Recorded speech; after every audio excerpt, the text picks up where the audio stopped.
Well, Rebecca talked about how people are seeking out unique and memorable experiences, so it's time for us to hear the story of a place that is doing exactly that. After finding a fossilised dinosaur bone on his property in 1999, David Elliott established the Australian Age of Dinosaurs Museum in 2002. It now draws over 30,000 visitors each year to outback Queensland. Now, I don't know if you're familiar with Winton. It's not fair to just say that it's regional. It is remote. It is remote as it's come. If you're going to go and visit the dinosaurs, you've made a commitment right there. We all know that there is that simple adage, which is if you build it, they will come, and I can certainly say that this gentleman is a testament to that. So please put your hands together for David Elliott to talk about his successes and the lessons he's learnt.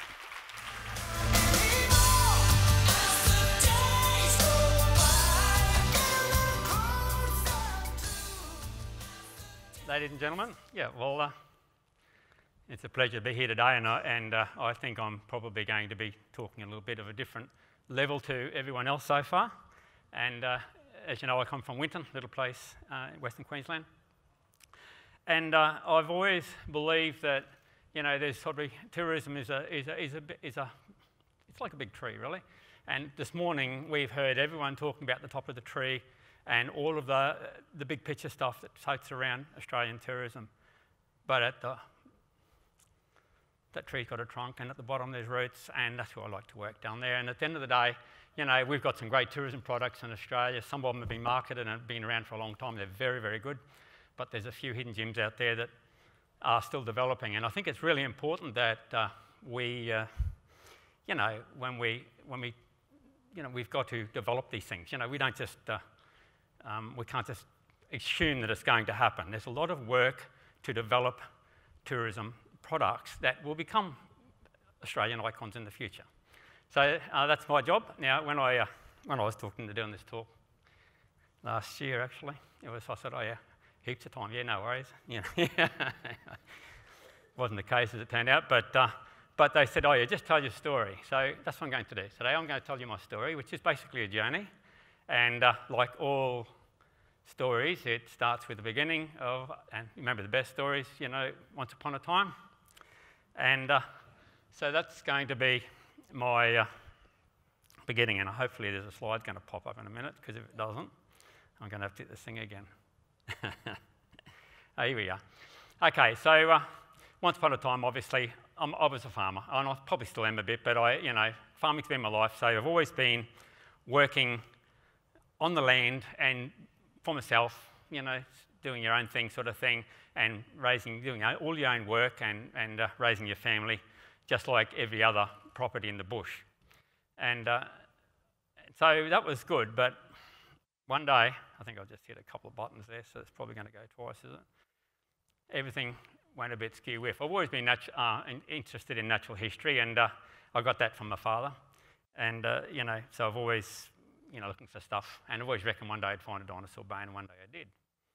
And I got the Queensland Museum to come out and have a look at it, and I just thought, yeah, dinosaurs are everywhere. You know, I didn't know. And they got really excited. Australia's biggest dinosaur, blah, blah, blah. So, so they decided to come back and start doing a bit of digging, to see if they could find some more. So I've got to get used to this clicker because it's a little bit slower than me. Anyway, so the whole concept of what we were doing with the Australian Age, with dinosaurs, I didn't think much about it. I'm going to have to give this thing another hit. Sorry, I've got a lot of slides to get through here, and it's just so here we are. The Queensland Museum came out, and they started digging by hand. This is what always done, and it's always been assumed Australia didn't have dinosaurs, and that's how they dug them. They'd come out there and get a crowbar and shovel and start digging. So where I found this bit of bone, they started digging these little foxholes around there. And of course, after a week, they hadn't found a great deal, and they invited me to come down and help. I said, yeah, but not with a shovel. I brought the tractor down. So, we got lucky, So within a few hours, we'd taken the black soil off, and should explain, but there's about this much black soil out in our country, and before you get below a weathering layer, and down below that, we found the rest of this big femur of what was become known as Elliott, Australia's largest dinosaur. And it was a big media release in 2001. And so, the Queensland Museum did a big, big media drive, and we had this another hit, and the quest was on to find the rest of Elliott. So here they came from all over the country to look for dinosaurs, and over 5 weeks we found about 5 bones, and I'd look at that now and think, what a waste of bloody time that was, but. But at that time, it was rocket science. This was new. This is great stuff. And everyone got really excited about it. But, that was the small discovery. The big discovery was the fact that Australia does have dinosaurs and we could find them. And up to that stage, no one really knew what it was about. They didn't really know that there was something in Australia that we could use as a potential marketing tool for our regions. Big picture for me, or big step, I suppose to say, because starting off as a private person, and suddenly we knew that if we didn't keep the digs going, they just weren't going to happen, But I also knew that we couldn't keep those dinosaur bones in regional Queensland and for them to become a really marketable product, simply because with dinosaurs, there's privately owned dinosaurs, which are it's all very nice, but unless you have scientific access to dinosaurs, they're not really worth much. They've got to be available to scientific research. To do that, you've got to have a bona fide institution. You've got to have a proper museum. And that sounds easy. Well, it's not. So I had to sort of more or less get my head around that. So, I want to keep them in the region, obviously, but from a scientific perspective, you need the integrity of those fossils so that the scientific community could access them. And obviously from my personal perspective, suddenly you are taking a huge leap of faith in the opposite direction of where you've gone all your life. And so that was probably the biggest thing for me. But anyway, so we stepped in. We started up the Australian Age of Dinosaurs Museum, and it was in 2002. And just a little local group, we were going to build a little local museum in Winton, and that was what it was going to be. Great idea, like all great ideas. It started off, we got some, little regional display in Winton. We started finding, holding our own dinosaur digs and, doing what we could. And we started our first journal, which we've now done 15. And so this is the Australian Age of Dinosaurs journal. We started to tell the story of Australian natural history. So that's where we were, and that was good. So we started holding dinosaur digs, and over a very short period of time, we started finding a bit of stuff. And in fact, we started finding a lot of stuff. And in fact, there was those photos of these fossils here. That was in 2004. And that was probably like more dinosaur bones that had been found in the whole of Western Queensland in 100 years before, just in 2 weeks. And, we started, all of these new bones, and that was good. But the idea was they were going to go to the Queensland Museum and prepare. We're going to bring the fossils back to Winton and have a little dinosaur museum in town, and it was all going to be wonderful. But we just kept finding more sites, and in 2005 we had to dig at a new site, and we got 17 pallets of rock full of bones. And I still remember at the end of that dig, and I was talking to senior curator at the Queensland Museum, and I said, I don't see there's any point in sending this to the Queensland Museum. He said, no, he said, it's going to be sitting there for 100 years. No one's going to ever have time to do it. Just these huge rocks on boulders. So we put them in their shed. And there they sat. And we thought, well, we'll have to work out what to do with that. And then in the meantime, there's a family the other side of Winton, because those previous ones I've showed you were on our property. On the other side of Winton, they said, oh, there's a big piece of bone in the ground. It's a really big piece. Come and have a look. So they said, yeah, have a dig. So we had a dig. And this was amazing. There was just this bones everywhere in the ground. This is the most complete dinosaur ever been discovered in the country. And here we were thinking, well, so we started digging, and we found bones of a little meat-eating dinosaur. So, there's only ever been a single bones of odd little specimens of meat-eating dinosaurs in Australia. We'd find that, and plus all these huge sauropod bones. And at the end of the dig, that's my shed. A bit of pellet racking, a whole heap of rocks, and the first bits and pieces of the dinosaurs. So we named this particular one Matilda, after waltzing Matilda. Obviously, I come from Winton, right? So you got to. So we thought, righto, we've got all this stuff, and we had no money, we had no prep lab, we had nothing. So we decided to start up a prep lab in our shed. I just think I hit that quite. I'll just do that again. So this was a big decision for us, you know. So we had no money, like I said. So we had Judy and I, my wife Judy and I, had to donate money to actually employ a preparator to just get the whole thing going, and that was her, the young lady at the. I keep thinking it's down there too. Okay, but this is Naomi, and she's working on some of the first bones in my shed. That used to be the work shed that we emptied out, and it wasn't long before this really started to happen, and people were coming from all over the country to work on these things. You know, we used to stay in the shearers' quarters or put their caravan up the shearing shed, and they'd come and work in our shed on these dinosaur bones.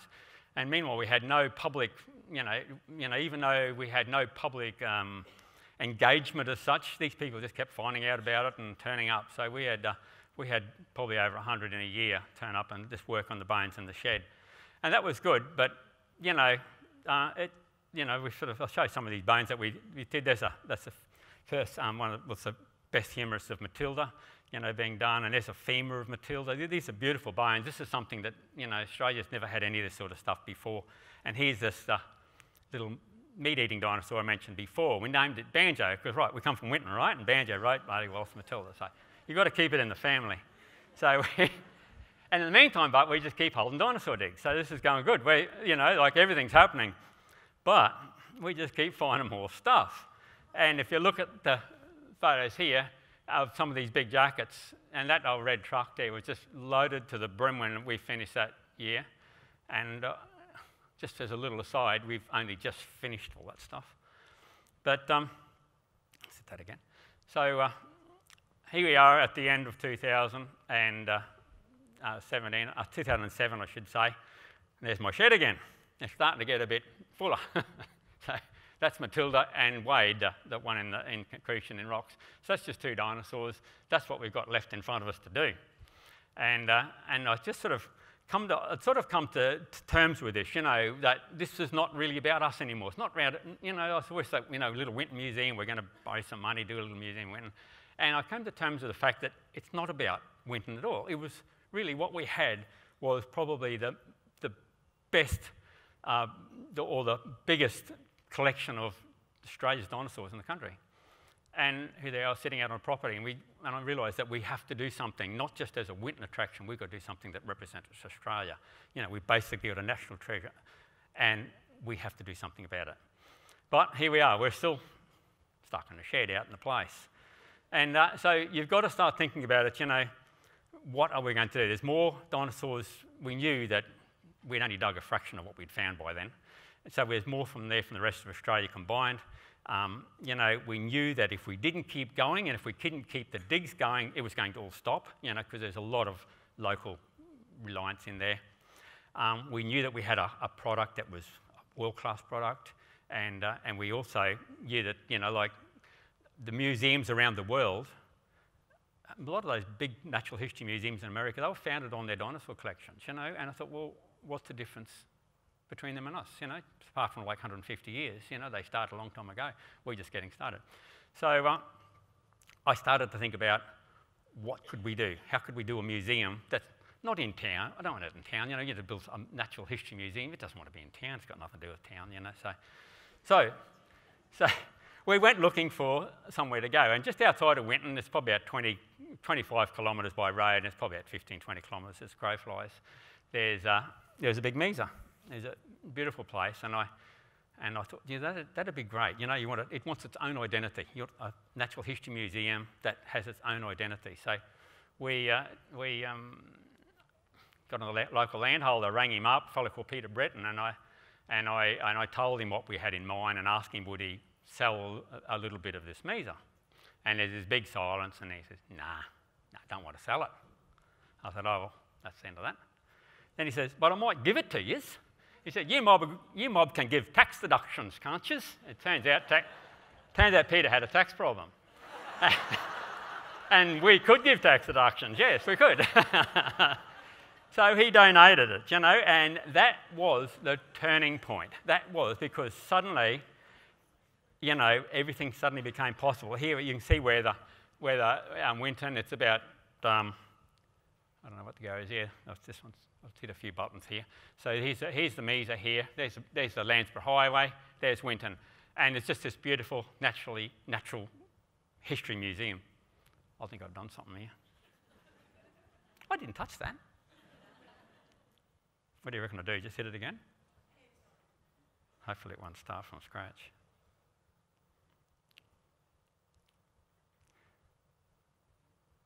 Don't know. Oh, we've got to go back now because I think we've taken a bit of a jump.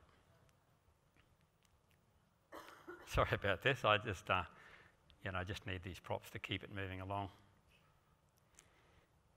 Anyway, keep it going. Okay, there we are again. It's okay. So moving, yeah, it's got a bit confused. So suddenly, everything that we wanted to do became possible, So you want to build a natural history museum in Australia. It needs to be somewhere that's absolutely gobsmacking, and that's the top of the jump up where the museum's going to be built. So there's Anna Bligh, Queensland Premier at the time. We've raised $500,000 out of the Queensland government, $500,000 out of the Winton Shire Council, and we started work on the first stages. We had to build a road into the Mesa, we had to build a road up onto the top of the Mesa, and we had to start building something. So there's our shed, which is going to be a fossil preparation shed, and and these are just shots of basically building it. New staff cottages came in, and we, like I said, we had no power, no nothing. So it was a pretty big step to do, especially on $500,000. But we did a lot of stuff ourselves. There's, I'll make a dinosaur display. That's, you put a bone in the wet sand, pull it out, fill it with plaster, coat it up with mud. You can do anything, if you have to, you can do anything. So, and here we are in 2009 at the opening of our first stage which is our fossil preparation lab at the moment.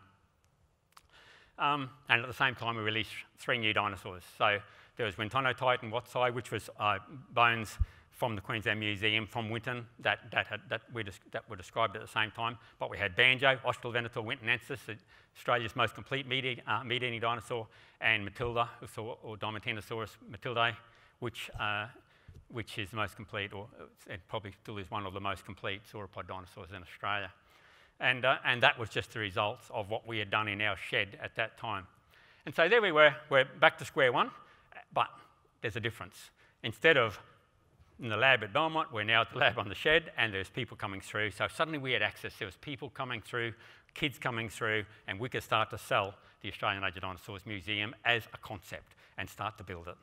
So there was no time for sitting still, but obviously we've got to keep moving. And we had all their volunteers who used to come out and stay at the shearers' quarters. Suddenly they got to stay in town. They said, yeah, not real happy about that. So we had to start building something for them. So we got some old dongas and we made what we call Maloney Lodge. And you see all the, all of these, they're just old dongas. It's just whatever we could do ourselves. But they love it, yeah. So it's just getting those first little things to happen. Once you can sort of get there, you start to get a bit of momentum. And we realised that, okay, that's a really good shed and it's got some good stuff inside it, but there's more to building something that if people want to come and see something, you've got to actually, it's got to blow you away, And we had raised $1 million from the federal government towards stage 2, which was going to be the reception centre. There's just a sort of a little artistic impression of it.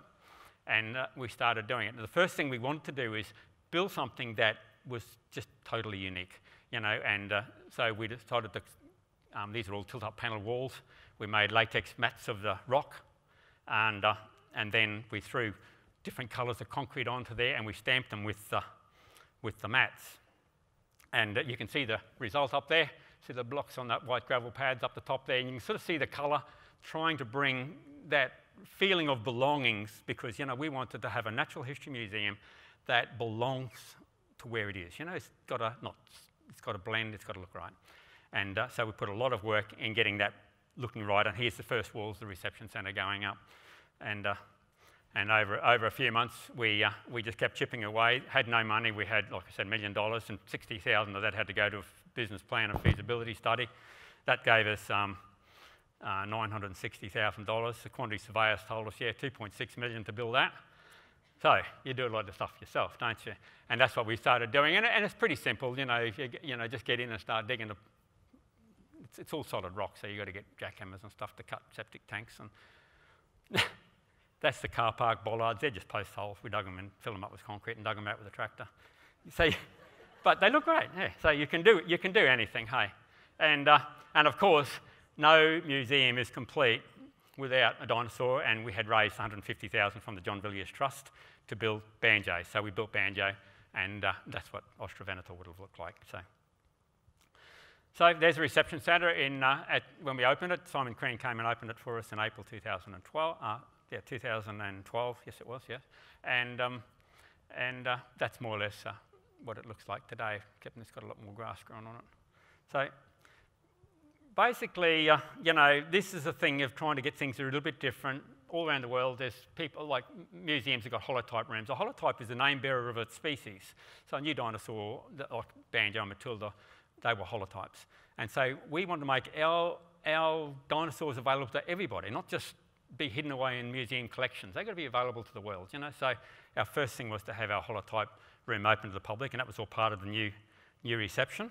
And then we started saying, well, okay, we've got that open. We've got to start thinking where to now. And obviously, when you've come that far and on a shoestring, there's going to be a lot of big holes, and we knew about that. There's a lot of things that you have to do to get an organisation ready to run something. You can't just start and have a lot of whole beautiful buildings if you don't have the organisational structure behind it. And we didn't. We had nothing much, And it sort of come down to what did we want this to be, And I said, right, it's got to, we wanted the museum to, it's had a scientific integrity. It had to be loved by everybody. You just wanted to blow people away.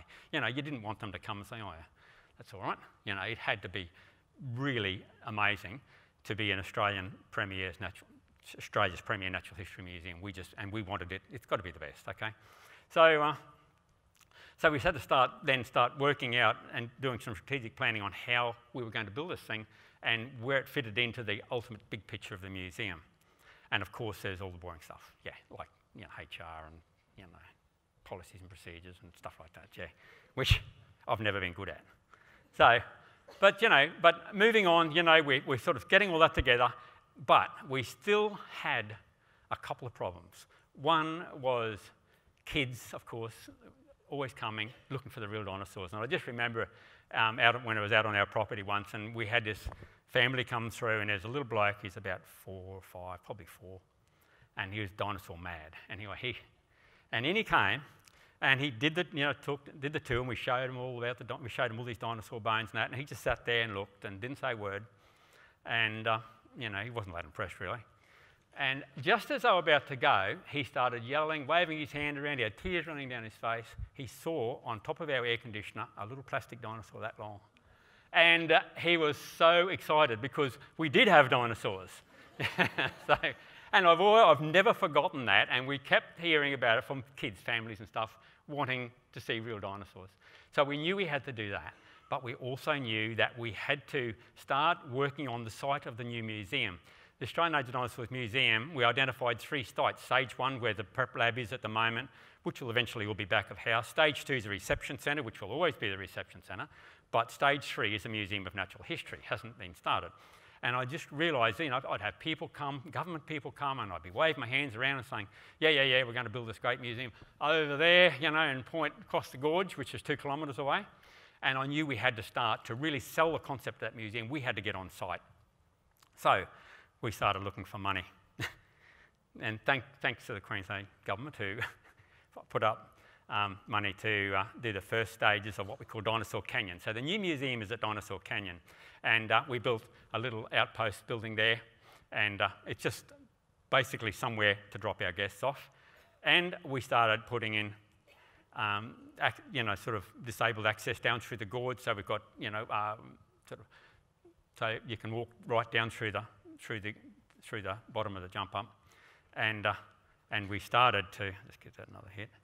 We started to put real dinosaurs in there. So so here's a dig, like what our dig sites today would have looked like 100 million years ago, just as a boggy mud hole, and of course using the natural beauty of the jump up to put dinosaurs in a natural environment. So instead of going to to a museum elsewhere. You're coming to a museum that's using its natural environment as the museum. So the jump up is the museum, and that's really important that we tell that story. And it also opens up all of these amazing opportunities of what else you can do. Like as the sound and light shows down through the gorge, which is our next step. So we can have dinosaur sound and light shows, and then we can start getting into the astronomy tours or looking at building an observatory and stuff like that. So the whole thing starts to come together. And so in April 2017, Quentin Bryce, who is our patron, came out. She's been a fantastic supporter. She's opened most of our things for us, and she came and opened up Dinosaur Canyon.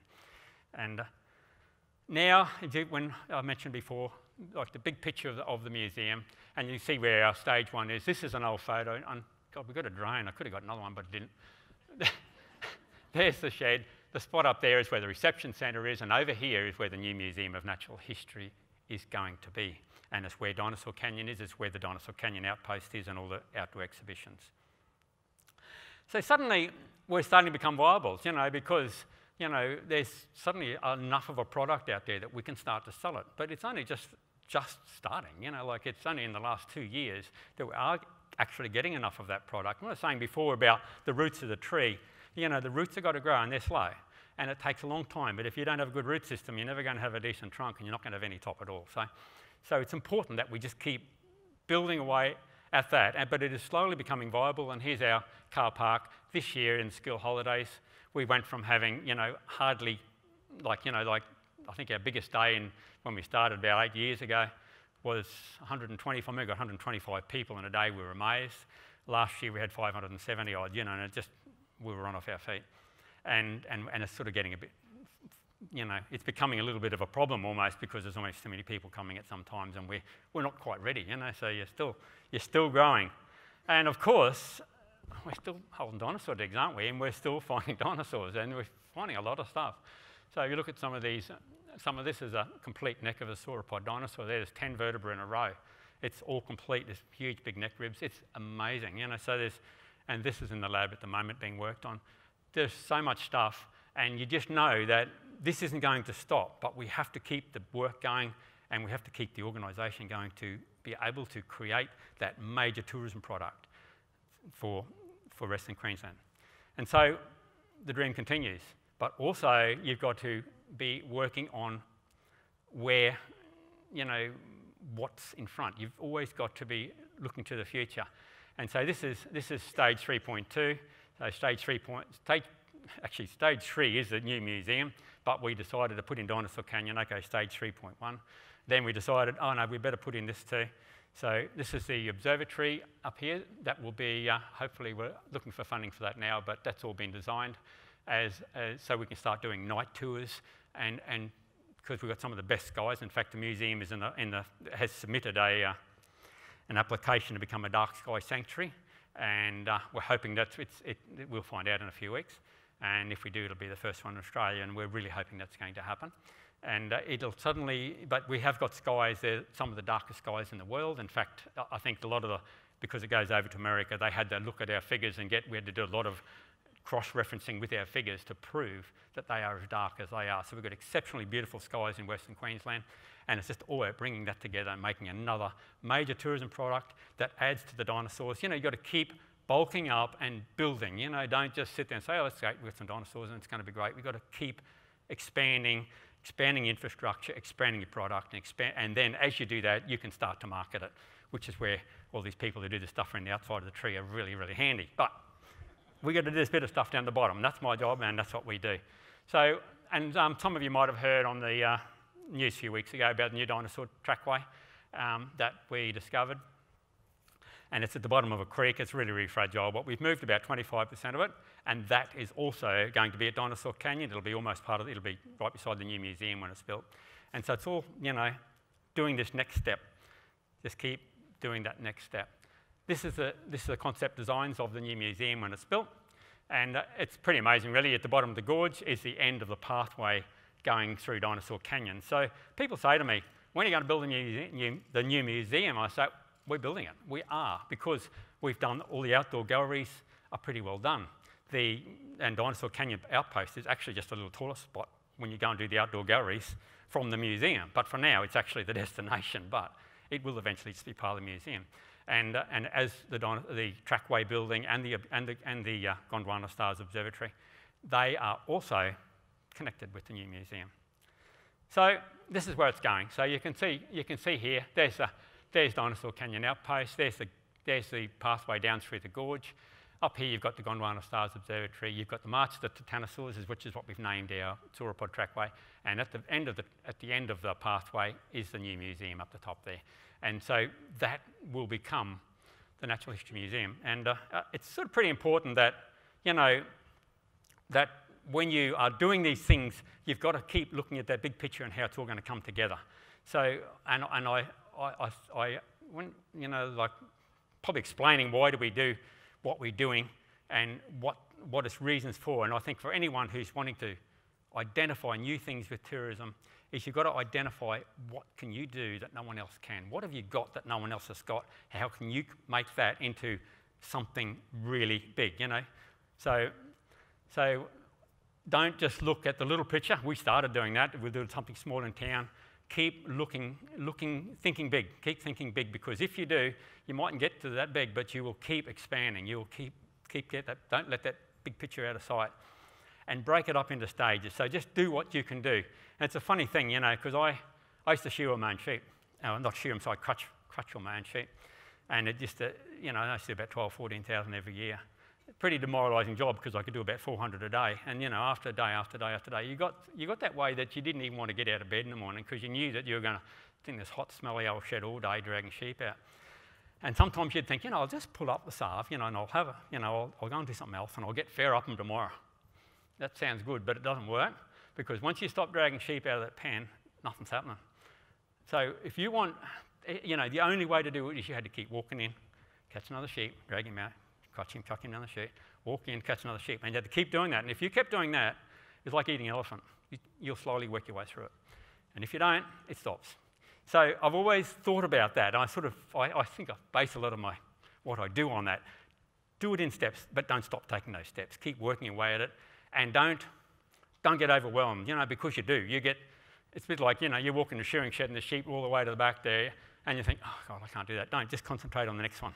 Just catch the next one. Don't worry about the rest, because they'll turn up sooner or later. Anyway, I've probably gone over time here. I'm going to get trouble.